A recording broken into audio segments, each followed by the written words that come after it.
A stall in an airplane is not the same thing as when the engine in your car stalls, and about the only thing they have in common is the name. When we talk about stalls in an airplane, we're talking about the wings losing their ability to generate lift. When that happens, we are no longer a beautiful bird soaring amongst the clouds. We instead become just another rock falling to the ground. In this lesson, we're going to stop flying, so you can see what I mean. That's right, I said stop flying. In other words, stall. As you recall from your ground school reading, wings generate lift because the air flows smoothly across the top of them. When the angle the wings are making relative to the air they are traveling through exceeds the critical angle of attack, the air can no longer flow smoothly across the top. As the wing approaches this critical angle of attack, the air begins to become turbulent. In a real airplane, we feel this turbulent air as bumpiness. Manufacturers put devices on airplanes to help us know when we are approaching the critical angle of attack. In this airplane, there's a horn that sounds. The horn sounds prior to the critical angle of attack as a warning before the stall happens. In this simulator, the word stall also appears on the screen to help us more. When the wing reaches the critical angle of attack, the wing can no longer generate lift and the nose of the airplane drops. This is the stall. When the wing is stalled, it's not flying, it's dropping. Remember, the stall is a function of angle of attack, not airspeed. Your airplane can stall at any airspeed if it exceeds the critical angle of attack. When we practice a stall, we'll purposely stall the airplane to practice the correct technique for recovering from a stall. There are only 3 things to remember about stall recovery. First, push the nose over. This points the nose down so that we can gain some airflow back over the wings. Second, get or keep the wings level. There is nothing more annoying than a sudden, unexpected spin on short final. Third, apply full power and raise the nose back up slightly so we don't lose too much altitude. The goal of a stall recovery is to get the airplane back under control and lose as little altitude as possible. Now, most stalls occur near the ground on approach. Typically, we get distracted by things outside the airplane or sometimes even inside the airplane, and we forget to fly the airplane. That's the problem. It's important not to raise the nose back up too much or too fast, or we'll go into a secondary stall, which is really just a stall that happens while we're trying to recover from the first stall. I want you to slow the airplane and stall it, then recover. Reduce the throttle to flight idle and maintain 4,500 feet to enter the stall. Slowly allow the airspeed to decay by increasing the pitch. Pull back on the stick to slowly increase the airplane's pitch. The idea is to slow down but maintain altitude as a means of entering the stall. As soon as the stall warning sounds, begin the recovery by allowing the nose to come down gently and apply full power. Be careful to keep the wings level and not to allow the nose to fall too far below the horizon.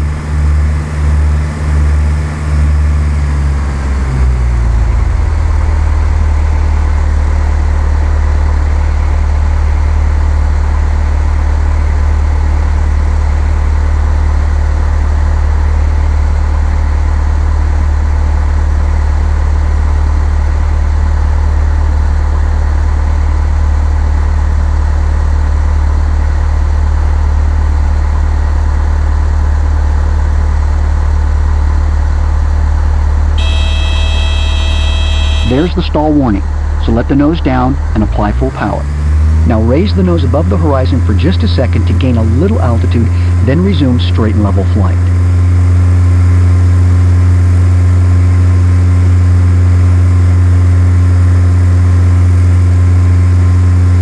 Speed up.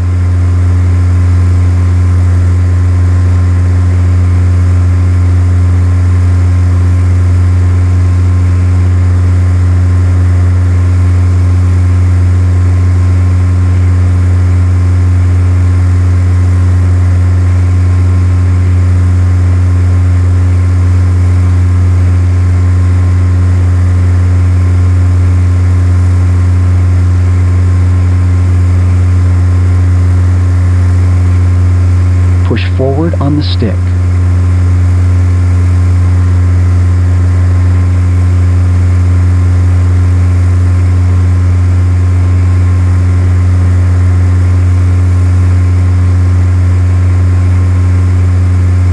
Push the throttle in more.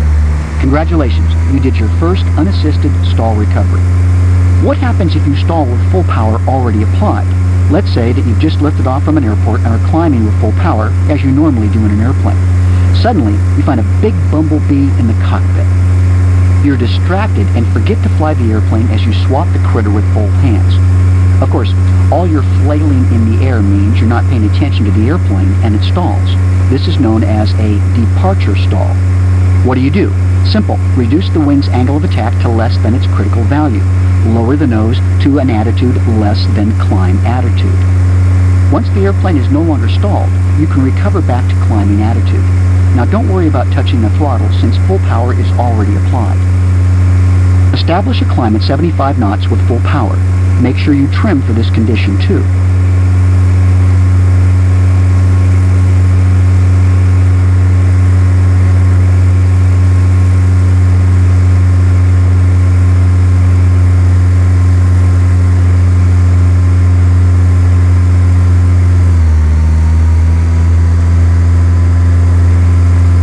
Slow down.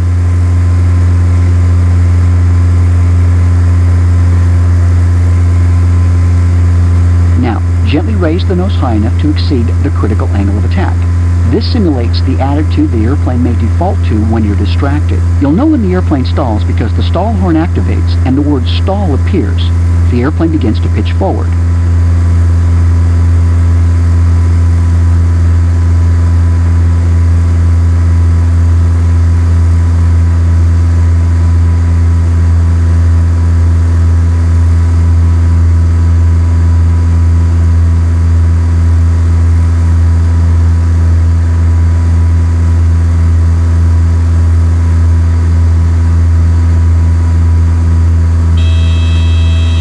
Recover from the stall by lowering the nose sufficiently to decrease the angle of attack.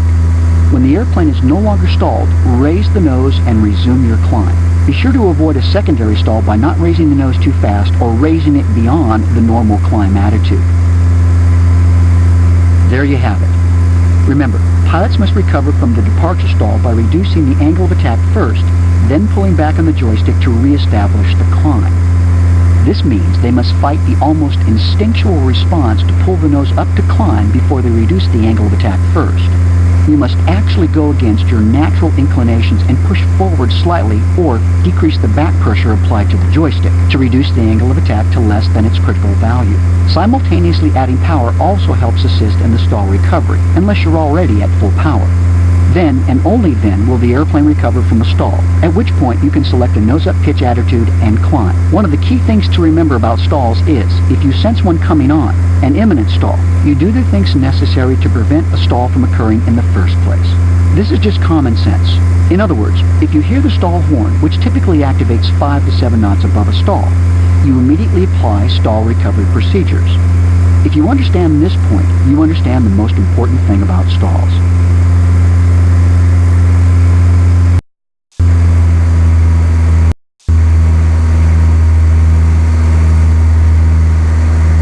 In this lesson, you'll experience a turn for the better, otherwise known as a steep turn. If you're not able to maintain a bank angle within 5 degrees of the desired value, or have trouble rolling out on a heading within 5 degrees, I suggest you go back to the turn lesson and practice until you can. Remember that each lesson builds upon knowledge and skills obtained in earlier lessons. You have to crawl before you walk, and you have to walk before you ride a horse, or fly an airplane. Steep turns are typically done between 45 and 55 degrees of bank. This maneuver is great for helping you develop your flight proficiency, as well as demonstrating that airplanes have limits, and exceeding those limits always occurs at a cost. Therefore, we'll practice them to better understand these limitations. Making too steep a turn may result in a stall. That's why you practice stalls before you started this lesson. The actual maneuver is rather simple. Roll the airplane into a 45-degree bank and hold it at 45 degrees for either 1 or 2 complete turns around the compass. Remember, as the airplane's bank angle increases, the load factor also increases, so it's necessary to increase the power to maintain airspeed and pull back on the yoke to maintain altitude. Steep turns in this airplane are performed at 100 knots with the airplane trimmed for level flight. We do not change trim during the maneuver. Because the turn rate in a steep turn is greater than in a normal turn, rolling out on the desired heading must begin significantly earlier than normal. I'm giving you control of the airplane. I'll help you control altitude and throttle so you can focus on bank angle. I'm giving you control of the airplane. Ready? I want you to make a left turn now. I'll help you with altitude and throttle so you can focus on bank angle. Be cautious not to increase the bank when you apply back pressure on the joystick. Sometimes, when pulling back to maintain altitude, you might even need to apply a little aileron in the opposite direction you're turning to keep the bank from increasing.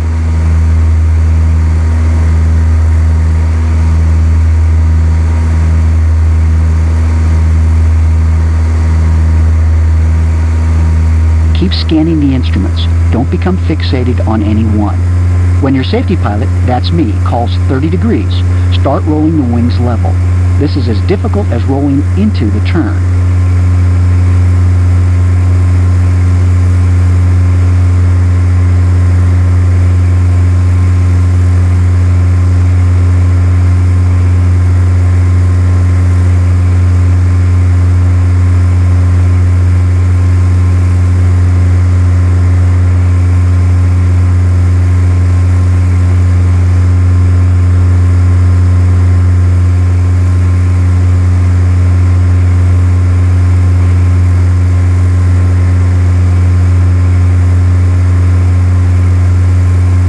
There's 30 degrees from our heading.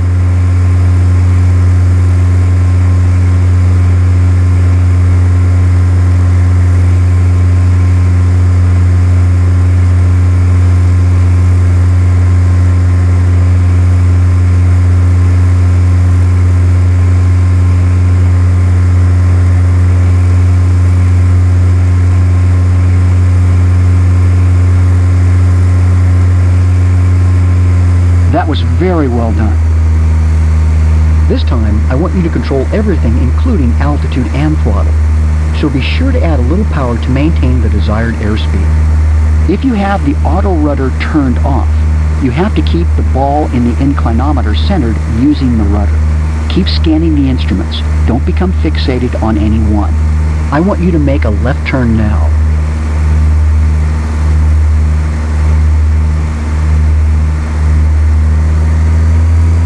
When your safety pilot, that's me, calls 30 degrees, start rolling the wings level. This is as difficult as rolling into the turn.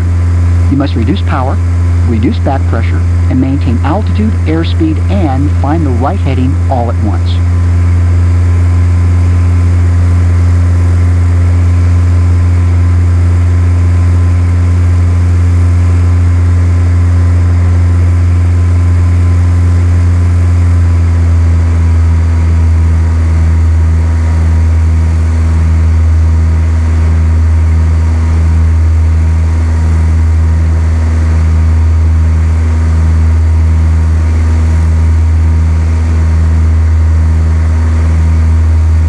There's 30 degrees from our heading.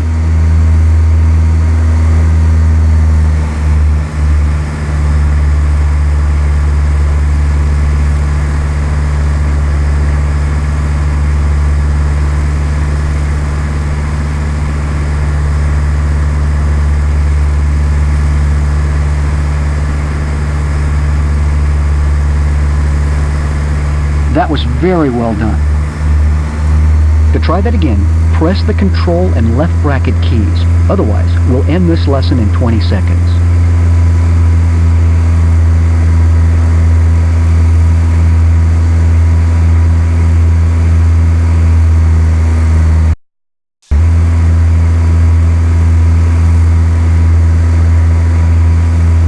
In this lesson, we're going to learn how to use the navigational aid called VOR.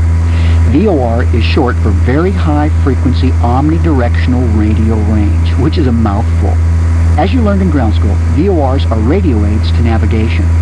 To use the VOR, you tune the frequency for the VOR you want to use in the VHF nav radio and listen to the Morse code identifier. Once you have verified you have the correct station tuned, the VOR indicator will tell you where the airplane is relative to the VOR station. We're going to use the Payne Airport VOR today.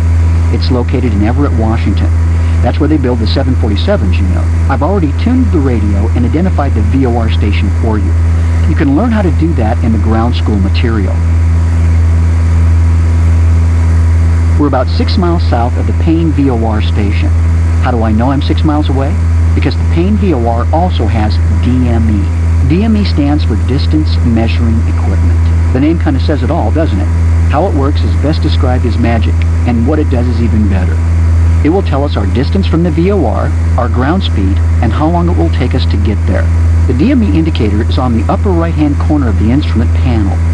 It's the panel with 3 red numbers and a switch marked N1 and N2. The switch allows us to measure our distance from either nav radio 1 or nav radio 2. The first number is the distance to the station. The second is our ground speed relative to the station. And the third is the time it would take us to get there. Back to the VOR indicator. We want to continue northbound on the 360-degree course inbound to the station. So I'll set VOR number 1 to 360. As we pass over the station, we'll continue north for 3 DME and then head west a bit. Then we'll turn south to intercept the 090-degree course to the Payne VOR. This will head us back eastbound to the VOR station. On the VOR1 indicator, notice 360 is set at the top center and the to from indicator points up. This indicates the direction to the VOR station. I'm giving you control of the airplane. Ready? Maintain an altitude of 4,000 feet. Where necessary, make small corrections to keep the vertical needle centered in the VOR1 indicator to stay on course.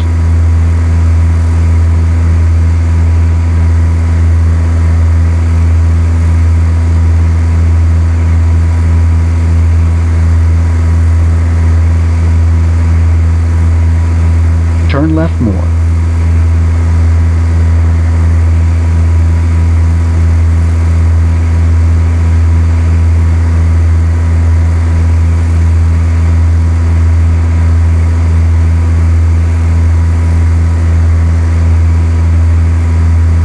Remember to fly towards the needle to get it to center. The needle gets more sensitive as we get closer to the station, so make small corrections.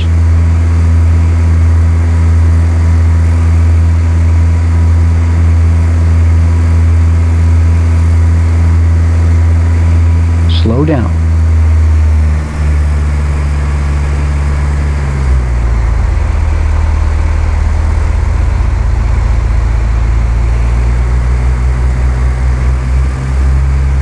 After we cross the VOR, continue outbound on the 360-degree course from the station. Turn left more.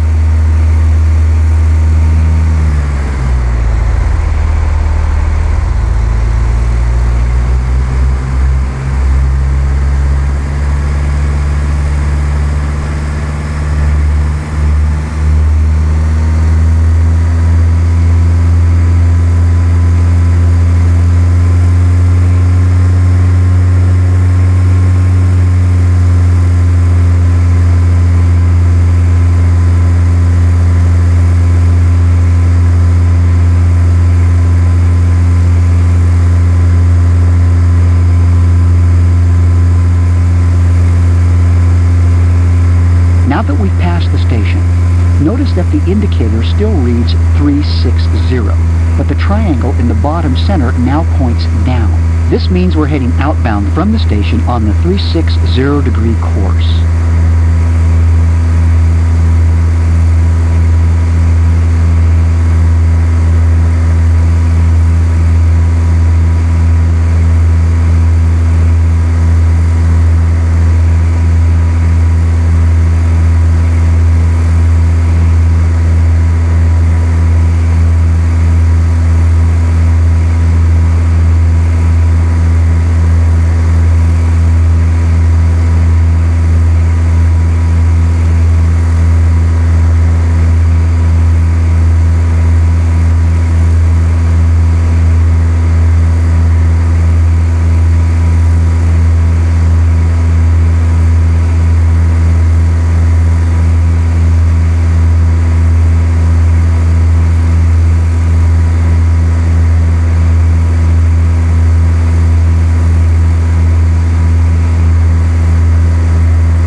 I want you to turn west now. Maintain 4,000 feet.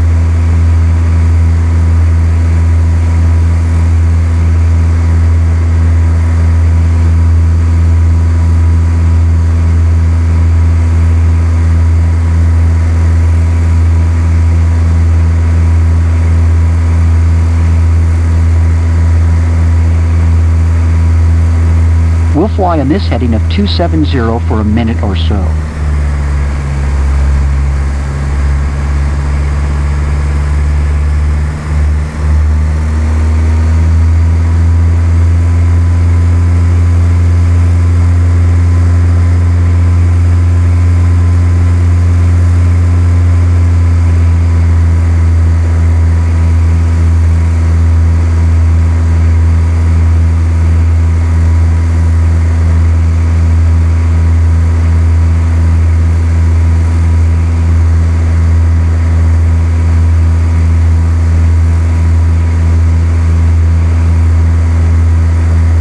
I've just reset VOR1 to show an inbound course of 090 degrees. This will be our final course as we head back to the Payne VOR station.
Okay, time to head south. Turn left heading 180 and maintain 4,000 feet. Use 20 degrees of bank in the turn.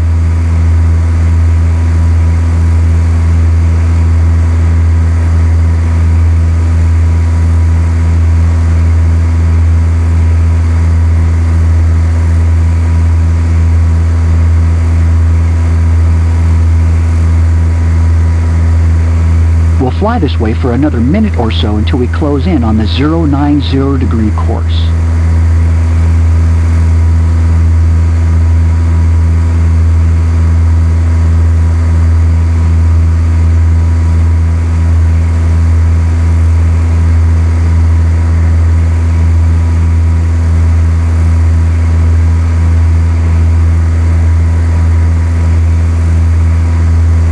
All right. We're going to intercept the course. We'll approach it from an angle that makes it easier to intercept. Make a 30-degree bank turn to the southeast to a heading of 135 degrees. Look for needle movement as we approach the course.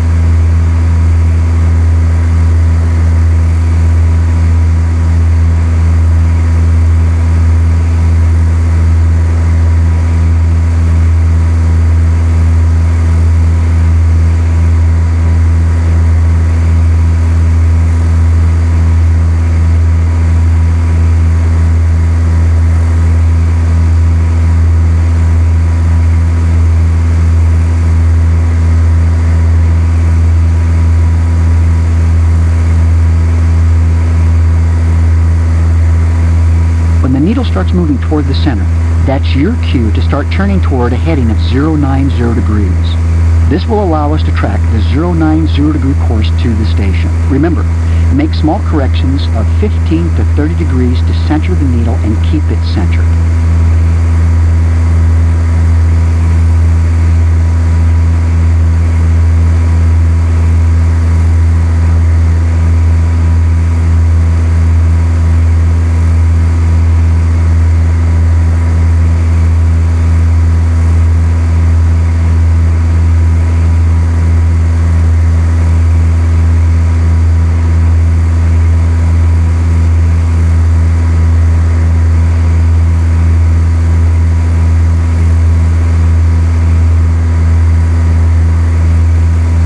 There you go.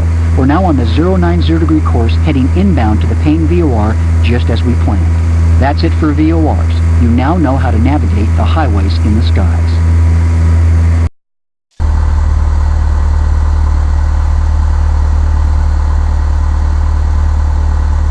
In this lesson, you're going to learn how to fly in the vicinity of an airport. There's a method to the madness of approaching an airport. It's called the traffic pattern, and it helps keep airplanes from running into one another. It has 5 major segments or legs: departure, crosswind, downwind, base, and final. Remember way back in student lesson 2 when we talked about how important it is to maintain your heading and bank control? This is where it pays off. There's a lot to do in a very short time in a traffic pattern, which is why studying the ground school was so important. Let's get flying so you can see what I mean. We're on runway 19er at Bremerton National Airport. The traffic pattern altitude here is 1,500 feet. Your mission is to take off, climb to 1,500 feet, fly a complete traffic pattern, and then return to land back on the same runway. Okay, you've got the airplane. Slowly add power with the throttle and release the brakes. When the airspeed gets to about 55 knots, ease back on the stick to raise the nose a little and fly off the runway. Release the parking brake. Push the throttle in more.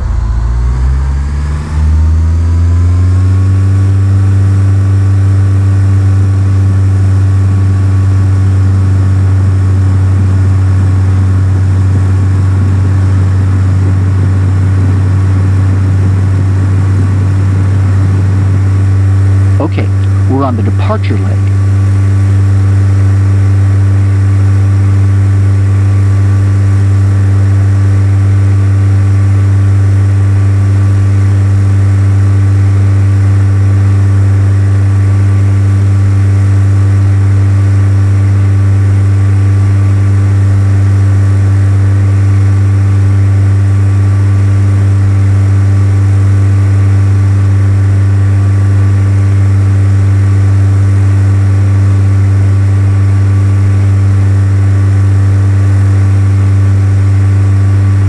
When we reach 1,100 feet, I want you to make a 90-degree left turn to the east, which is a heading of 100 degrees.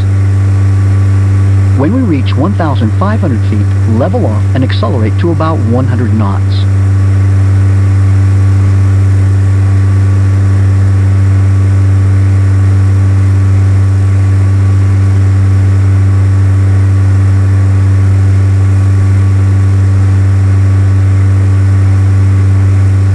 Okay, good job. Now we're on the crosswind leg. We'll fly this for about 30 seconds, then turn left onto the downwind leg.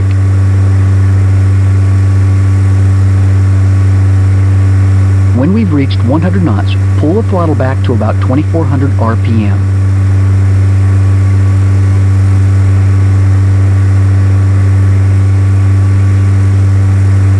You're too high. Descend. Start a left turn to 010 degrees for the downwind leg now. This will take us parallel to the runway about half a mile east.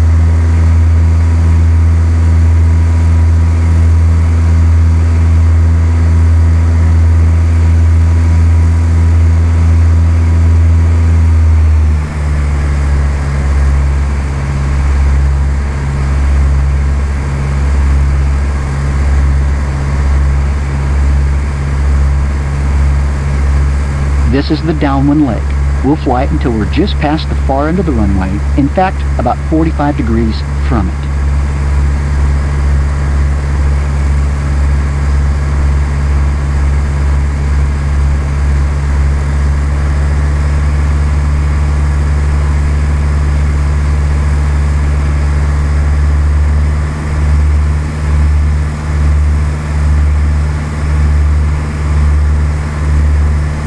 If you look out your left window, you'll see that we're about even with the end of the runway.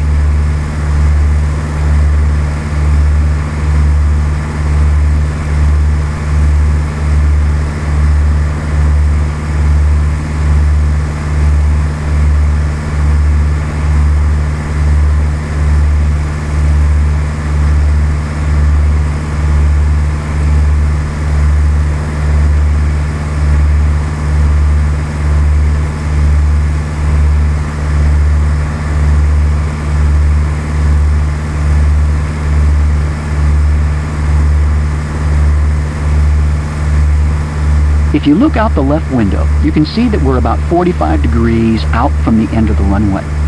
Turn left to start the base leg. Roll out from your turn on a heading of 280 degrees.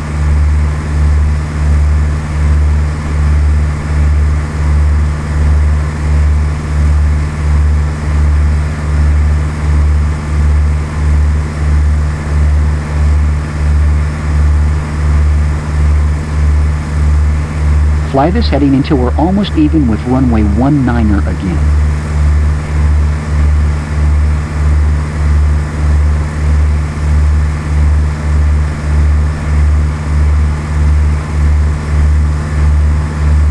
Reduce power to 1500 RPM and add 10 degrees of flaps.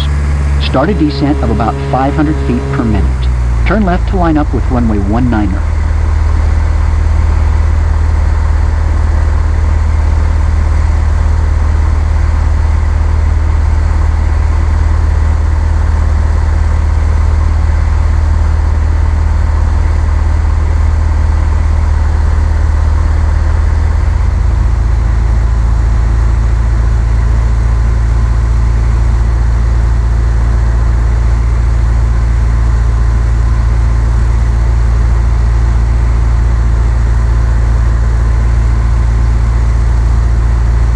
Reduce the power again and let's slow down some more in level flight. When the airspeed reaches 75 knots, add another 10 degrees of flaps.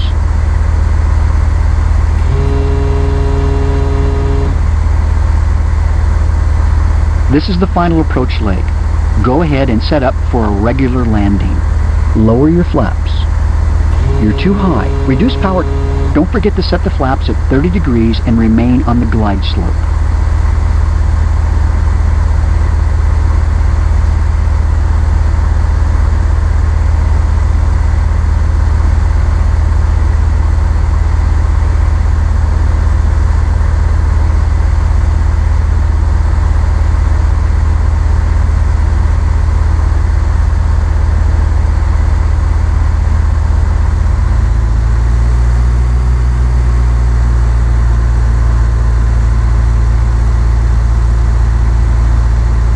Almost there.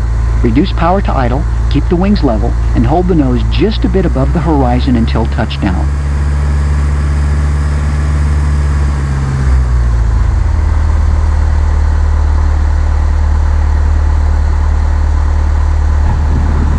Nice job. Check that the power is at idle and press the period key to activate the brakes.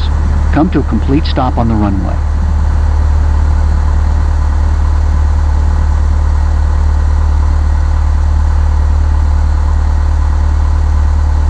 That's the traffic pattern.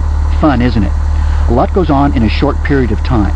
If you were to retract the flaps right after touchdown, set full power, and take off again, this would be called a touch and go.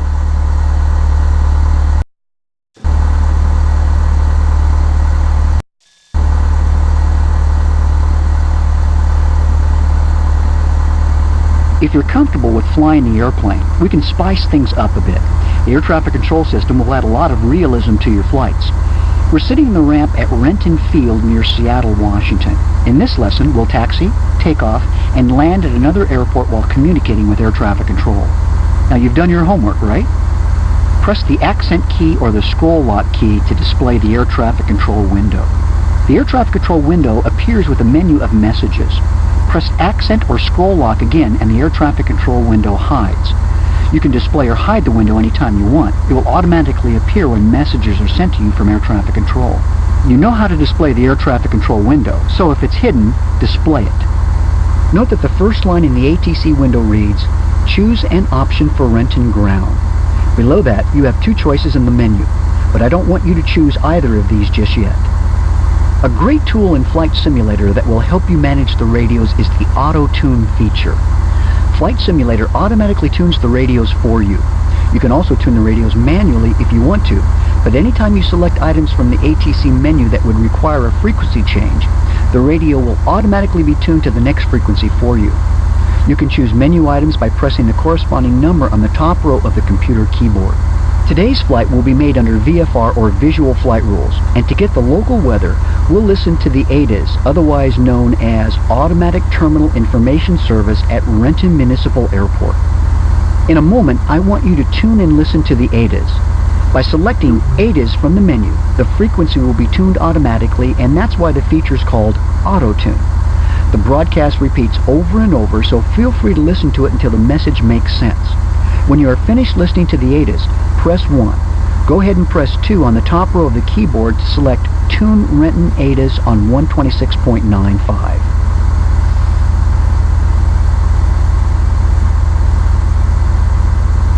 Renton Airport information, Bravo, 2014 Zulu.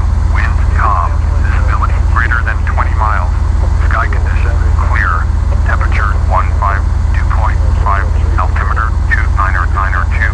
Visual runway 15 in use. Landing and departing runway 15. VFR aircraft say direction of flight. All aircraft read back hold short instructions. Advise controller on initial contact you had Bravo. Renton Airport information, Bravo, 2014 Zulu. Wind calm. Okay, now that you've tuned the ground frequency, notice that you have new options in the menu. When you select an option, you'll hear the pilot request, that's you, and then the ground controller's response. The flight to Payne takes us north, so press the 4 key. Renton Ground, Cessna, November 760, Papa Lima, with Bravo. Request taxi to the active, departure to the north. Cessna, November 760, Papa Lima, taxi to and hold short of runway 15 via taxiway Alpha. Contact tower on 124.7 when ready. Taxi to and hold short runway 15 via taxiway Alpha. Cessna 0 Papa Lima. Did you notice the pilot text was orange and the controller text was green? When the controller talks to you, he or she is usually expecting a response. We've got the OK, so let's taxi to the north end of runway 15. It's to the left.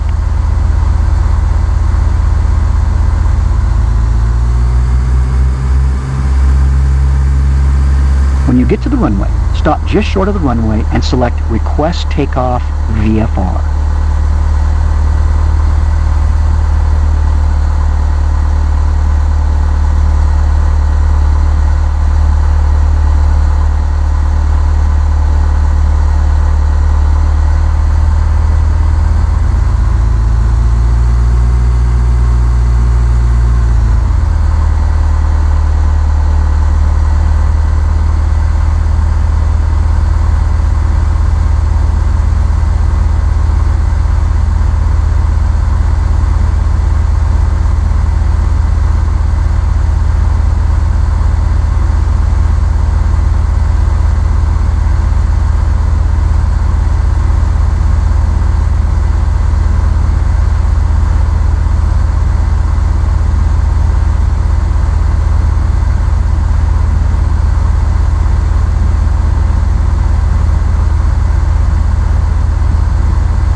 probably noticed that after getting your takeoff clearance, the menu once again included an acknowledgement. If you delay acknowledging the clearance, the controller asks you if you copied or heard the message. After you acknowledge the takeoff clearance, get rolling down the runway. You can close or move the air traffic control window during takeoff if you like.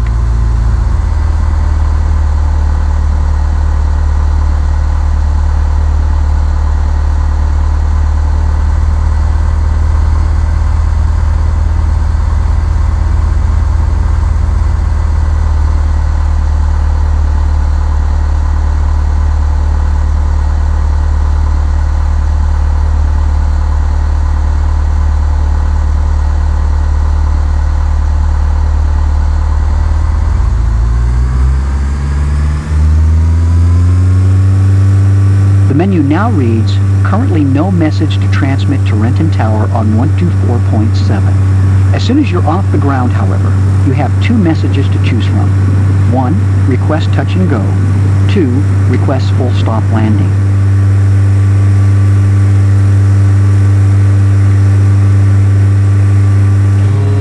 You could use either of those if you wanted to come back and land at Renton right away. I'm going to take control and fly around for a bit while you drink your coffee.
See Mercer Island ahead of you now and the city of Bellevue slightly to the right. Before you get to the north end of Mercer Island, the tower controller is going to tell you that you're leaving the Renton airspace and that you should change frequencies.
controller told you to squawk. No, that doesn't mean you should flap your wings and make chicken sounds. It means the numeric code approach control gave you should be dialed into your transponder. The easiest way for you to do that is just let auto-tune do it for you. Press 1 to acknowledge the squawk code, and it's done.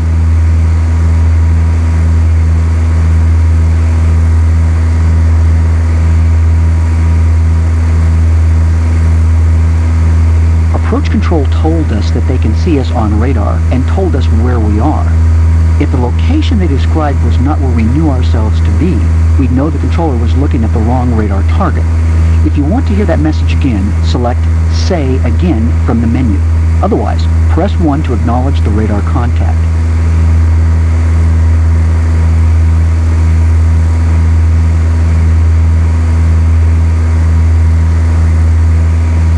If there was other traffic up here that was in conflict with our flight, we'd now get advisories from the approach controller. To make things simple today, we told all the other pilots to stay home. The sky is all ours. You're starting to get the idea, right? You make a request, ATC responds, you respond, and so on. The menu always changes to display choices that are appropriate for the situation. For example, now the menu choices are different, but we don't want to choose any of these. We could if they fit our plans, but we're going to land at Snohomish or Payne Field. You know what? Let's just close the air traffic control window for now if you want. Press the accent key or the scroll lock to close the ATC window. That beautiful lake below us is Lake Washington. At the north end is Kenmore Air Harbor. I'll just let you fly in silence for a while.